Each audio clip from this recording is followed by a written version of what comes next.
இளைஞர் அணிலேருந்து சீட்டை கொடுக்கல. சின்ன ஒரு கடும் கோபத்தில் இருக்காராம். 30 சீட்டுக்கு 11 சீட்டு தான் கொடுத்துக்கிறாங்களாம். இந்த மாதிரி பல இது. மற்றபடி கனிமொழி ஆளுங்கள்லாம் சீட்டு கொடுத்துறாங்க, அவங்க ஆளுங்கள்லாம். வேற என்ன வேணும்? அப்ப இதுல வாய்ப்புன்றது பாரபட்சம்லாம் இல்ல, எல்லாருக்கும் வந்து அதை பார்த்து தான் கொடுத்துருக்காங்களா? ஏன்னா பழைய ஆளுங்க அப்படியே கொடுத்துட்டாங்க. ஆனா இப்ப செந்தில் பாலாஜி அவர்கள்லாம் வந்து அவர் தொகுதியை விட்டு இப்போ கோவை போயிருக்காரு. அவருடைய அங்க செல்வாக்குன்றது கரூர்ல கிடைச்ச மாதிரி அங்க கிடைக்குமா சார்? தமிழ்நாடு ஃபுல்லா அவர் செல்வாக்கு இது. என்ன தொகுதி அவருக்கு மேட்ரு?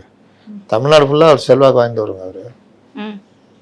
ஆனா வெற்றி பெற்று வராங்க, எப்படியாவது ஜெயிச்சிருவாரா? இந்த இடத்துல நம்ம பெரம்பூர் தொகுதிக்கு வந்தோம்னா, பெரம்பூர்ல விஜய் அவர்கள் போட்டிடுவார்னு சொல்லியிருக்காங்க. அதிமுக சார்பா கூட்டணி கட்சி பாமக, இப்ப நம்ம ஆர்டி சேகர் அவர்கள் போட்டிடுறாரு. எந்த அளவுக்கு டஃப் கொடுப்பாங்க சார் பெரம்பூர்ல இவங்க 3 பேரும்? அதிமுக ஓட்டும் எல்லா ஓட்டும் சேர்ந்து விஜய்க்கு வந்துடும். ஆர்டி சேகர் தோத்து போயிடுவாரு, அவ்வளவுதான். ஆர்டி சேகர் திமுக தோத்துருன்றீங்களா? விஜய் அவர்கள் ஜெயிச்சிருவாரா? ஒரே ஒரு ஆள் அவர் தான் ஜெயிப்பார்னு நினைக்கிறேன். ஏன் ஆதவர்ஜுனா அவர்கள் இப்ப அதான் எழுத்து பயங்கரமான வேட்பாளர் போட்டிருக்காங்க. ஆதவர்ஜுனா ஓவர்டேக் பண்ணுவார் அவரு? கஷ்டம்தான். ஆதவர்ஜுனா ஜெயிக்கிறதுக்கு வாய்ப்பு இருக்கு.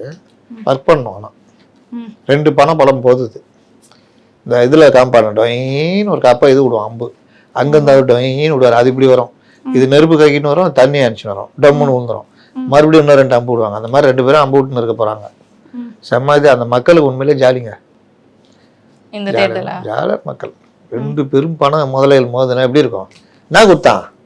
அங்கேயே 100-150 பைக் எதை கொடுத்தாராம் அவர் கட்சிக்காரங்களுக்கு.